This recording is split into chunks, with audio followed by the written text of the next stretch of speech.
নমস্কার। খবরের অন্তরালের খবর নিয়ে ক্যালকাটা ডায়ালগস থেকে মনোজ দাস। বাংলাদেশে নির্বাচন ঘোষিত হয়েছে আগামী 12ই ফেব্রুয়ারি।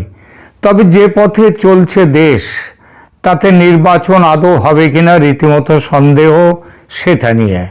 হাদি হত্যাকাণ্ড নিয়ে যেভাবে জ্বলছে সারা দেশ, মানে জ্বালানো হচ্ছে এটা ভেবেচিন্তেই, তাতে মনে হচ্ছে নির্বাচন স্থগিত করে দেওয়ার বড় অজুহাত পেয়ে গেছেন মোহাম্মদ ইউনূস ও এনসিপি জামাত। তাই বিএনপি যতই নির্বাচন চেয়ে গলা ফাটাক, নির্বাচন হবে না। এবং এটাও দেখে নেবেন 25 তারিখে তারেক রহমানও খুব সম্ভব দেশে ফিরবেন না, তিনি আবার বাতিল করে দেবেন তার দেশে ফেরার কথা। ফিরলে বিপদ আছে তারেকের। বিএনপি মনে করছে এখন ভোট হলে তারা সংখ্যাগরিষ্ঠ আসন জিতে ক্ষমতায় আসবে, তাই তারা ভোটের জন্য উতলা। কিন্তু লক্ষ্য করার বিষয় কি জানেন, আওয়ামী লীগও পাখির চোখ করে তুলছে নির্বাচনকে। যদিও তারা এখন নিষিদ্ধ দল, নির্বাচন কমিশনে তাদের নথিভুক্তি এই মুহূর্তে স্থগিত, তথাপি তারা নির্বাচনের প্রচার অভিযান শুরু করে দিয়েছে। তা সে নির্বাচন ফেব্রুয়ারিতে হোক কিংবা তার পরে হোক। কিন্তু এতৎ সত্ত্বেও আওয়ামী লীগ নির্বাচনের প্রস্তুতি বেশ জোরে সোরে শুরু করে দিয়েছে।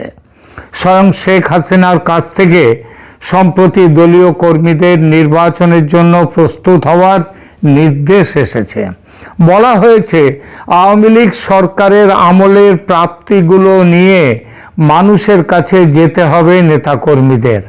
ঘরে ঘরে এই বার্তা পৌঁছে দিতে হবে যে দেশ কিভাবে অগ্রগতি অর্জন করেছিল আওয়ামী লীগের শাসনকালে, এবং সেই সঙ্গে এটাও বলতে হবে যে ফিরে এসে আবার দেশকে উন্নতির কোন শিখরে পৌঁছে দিতে চান আওয়ামী লীগ নেত্রী, সেই বিষয়গুলো বলতে হবে, অর্থাৎ আগামীর রোডম্যাপ।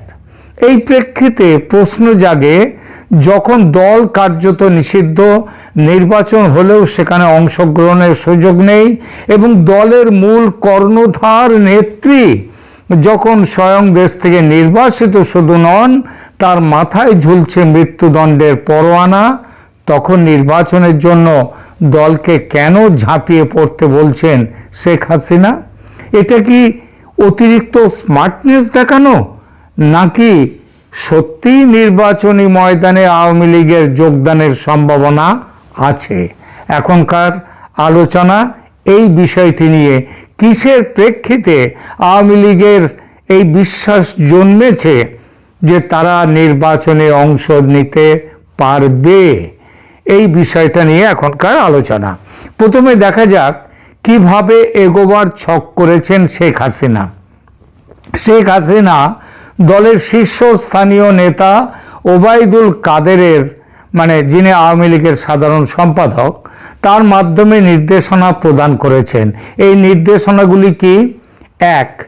সংগঠন শক্তিশালী করতে হবে, দলকে সুসংগঠিত এবং শৃঙ্খলাবদ্ধ রাখার নির্দেশ তিনি দিয়েছেন, যাতে সদস্যরা নিয়মিত সক্রিয় থাকেন। 2. জনসংযোগ কৌশল, গ্রামীণ এবং শহর এলাকায় ঘরে ঘরে বার্তা পৌঁছানোর জন্য বা কর্মী বাহিনী প্রস্তুত করা। 2024 সালের নির্বাচনে এই মডেলটিতে 6 লক্ষ প্রচার কর্মী নিয়ে আওয়ামী লীগ নির্বাচনী ময়দানে নেমেছিল। 3 নম্বর, ঐতিহ্য এবং দৃষ্টিভঙ্গির বার্তা। এটা খুব বড় একটা বার্তা। সেটা কি? এটা হচ্ছে মুক্তিযুদ্ধের ঐতিহ্য এবং অগ্রগতির বিবরণ বলার মাধ্যমে দলের সাথে সংযোগ স্থাপন করা। এইগুলো হচ্ছে পদ্ধতি। গণতান্ত্রিক প্রক্রিয়া পুনঃপ্রতিষ্ঠার আহ্বান তিনি করেছেন।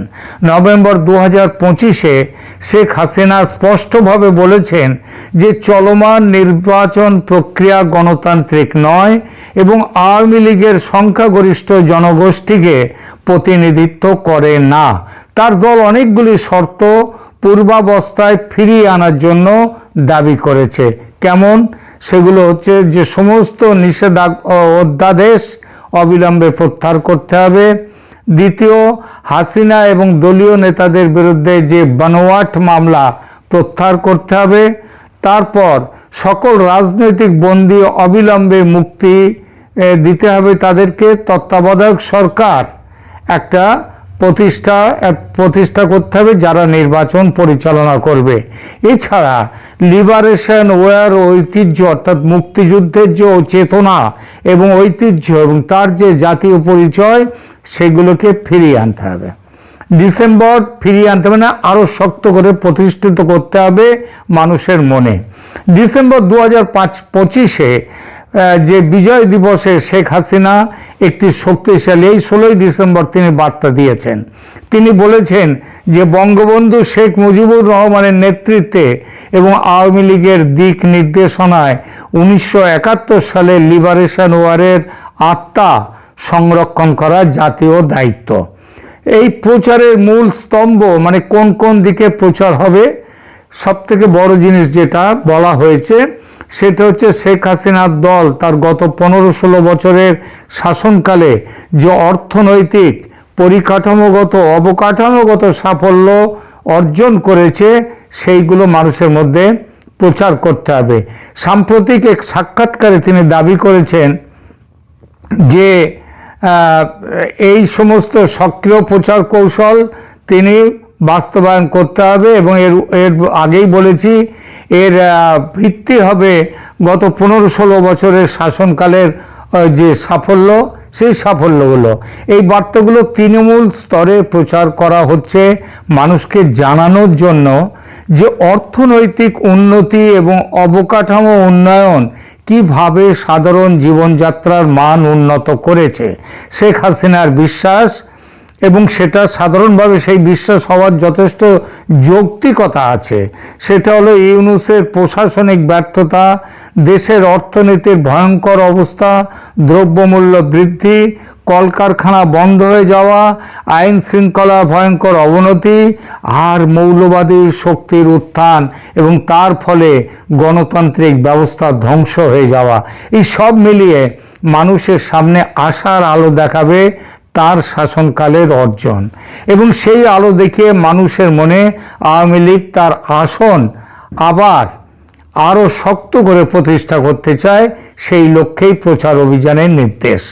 কিন্তু দল যদি নির্বাচনী ময়দানের বাইরে থাকে কিংবা নির্বাচন যদি আদৌ না হয় তাহলে এই প্রচারে কী লাভ? এর একটাই উত্তর, নির্বাচনে অংশগ্রহণের ব্যাপারে শেখ হাসিনা এবং তার দল আওয়ামী লীগ রীতিমতো আশাবাদী। শুধু আশাবাদী নয়, রীতিমতো। এই আশাবাদ ও আত্মবিশ্বাসের পেছনে আছে আন্তর্জাতিক চাপ, বিশেষ করে ভারতের চাপ।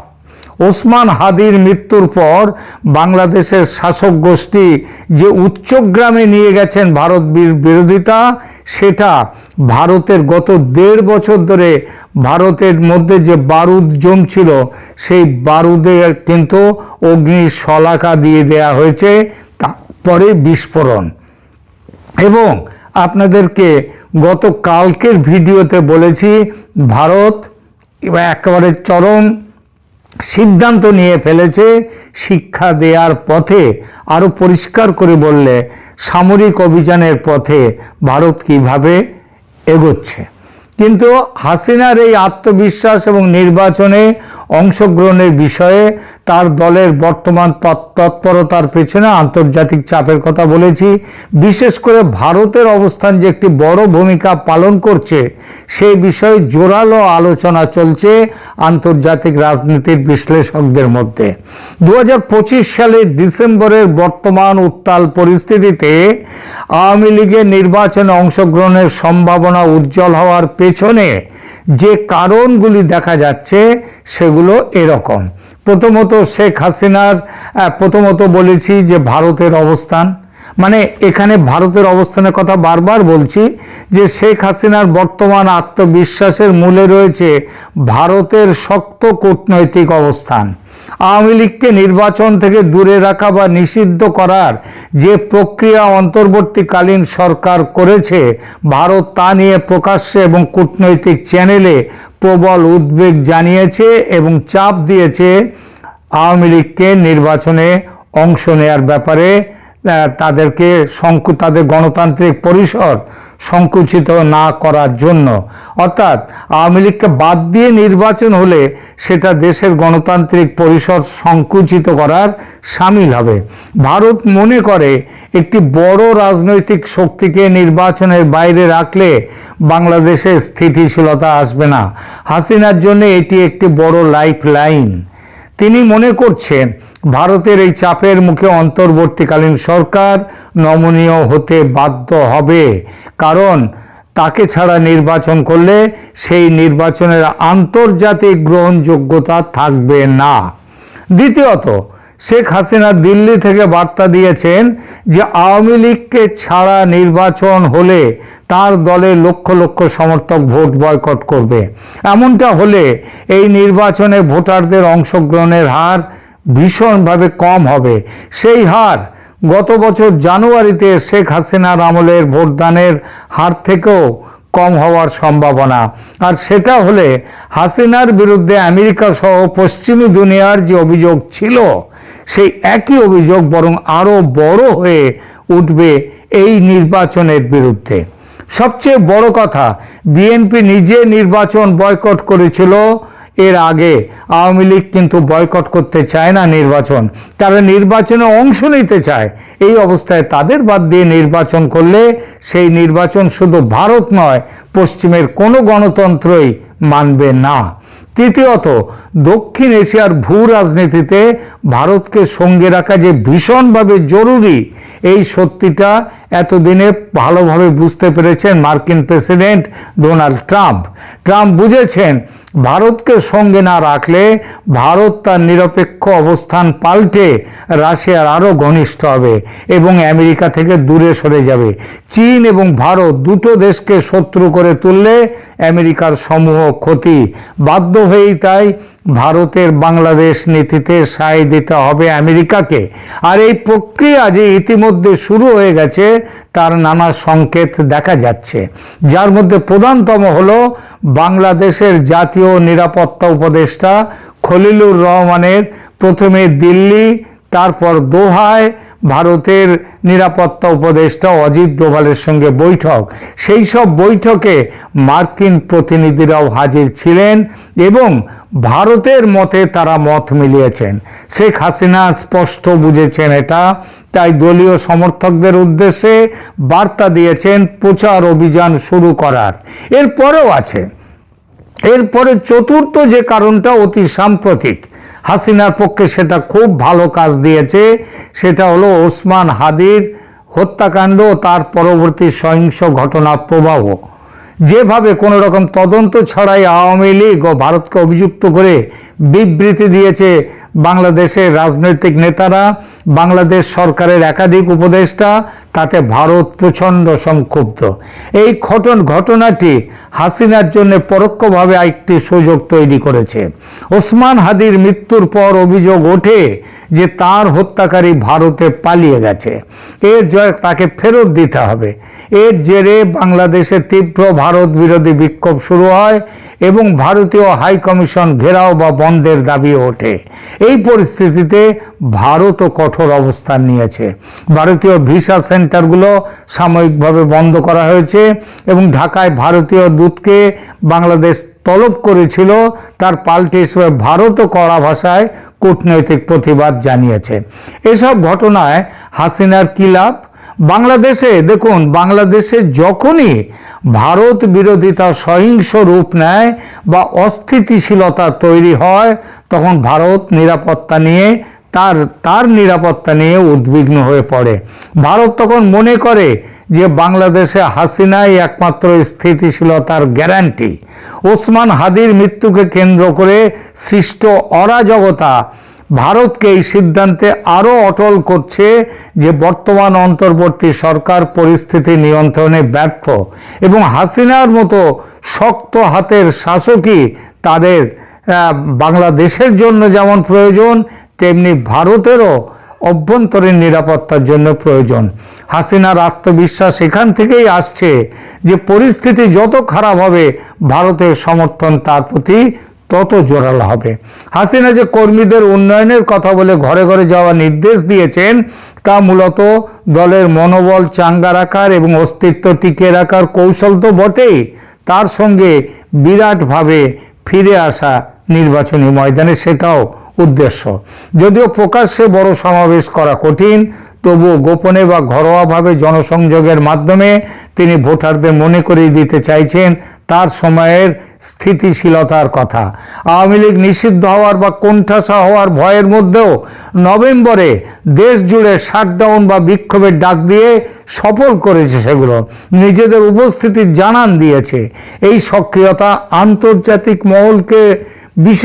মহলকে দেখানোর জন্যে যে আওয়ামী লীগ এখনো একটি শক্তিশালী পক্ষ এবং তাদের ছাড়া রাজনীতি অচল। শেখ হাসিনার এই রীতিমতো আশাবাদী হওয়ার পেছনে এগুলো প্রধান কারণ।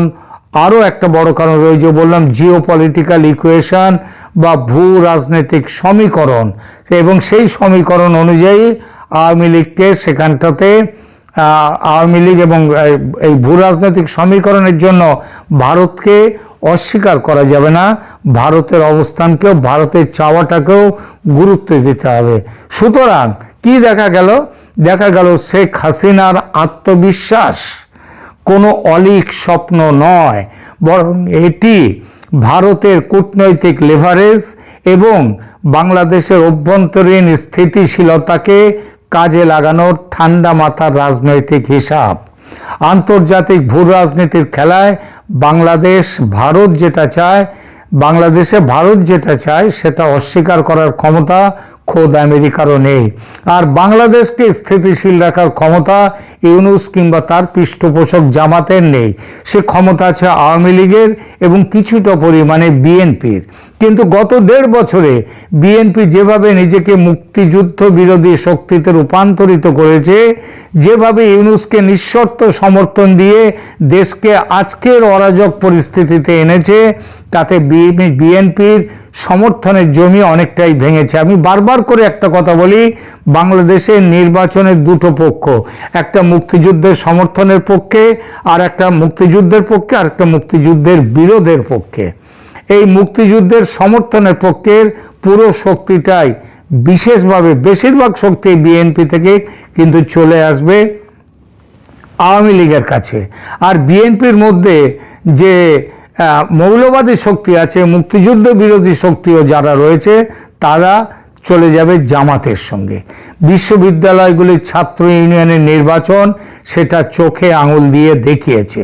আওয়ামী লীগের অনুপস্থিতির কথা ভেবে বিএনপি নিজেকে যতই ক্ষমতাবান ভাবুক না, আসলে সেটা নয়। এই গোপন তথ্য দিয়েছে ভারতের গোয়েন্দা সংস্থাগুলো। এখানেই আওয়ামী লীগের প্রাসঙ্গিকতাকে ভারত তো বটেই, আমেরিকাও মানতে বাধ্য হয়েছে। শেখ হাসিনা এজন্যেই নির্বাচনে অংশ নেওয়ার বিষয়ে এতটা আশাবাদী। দলীয় সমর্থকদের উদ্দেশ্যে ঘরে গিয়ে প্রচার করতে বলা হয়েছে এজন্যই। আর ইউনূসের ক্ষমতা নেই এই নির্বাচনকে হয়তো ফেব্রুয়ারি থেকে সরিয়ে দিতে পারেন কিছুদিনের জন্যে, কিন্তু বড় কোনো সময়ের ব্যবধানে, অর্থাৎ বহুদিনের জন্য, যেটা উনি বলেছেন এর আগে, অনেকেই বলছেন নাকি ওনাকে 50 বছর দেশ শাসন করতে, 5-10 বছর নয়, 50 বছর কথাটা নিজেই বলেছেন, সেটা কিন্তু সম্ভব নয়। বিশ্ব জনমতের চাপে, ভারতের চাপে নির্বাচন করতে হবে আজ নাও কাল। ফেব্রুয়ারি বড়জোর পিছিয়ে 2-1 মাস পিছাতে পারে, তার বেশি নয়। ধন্যবাদ।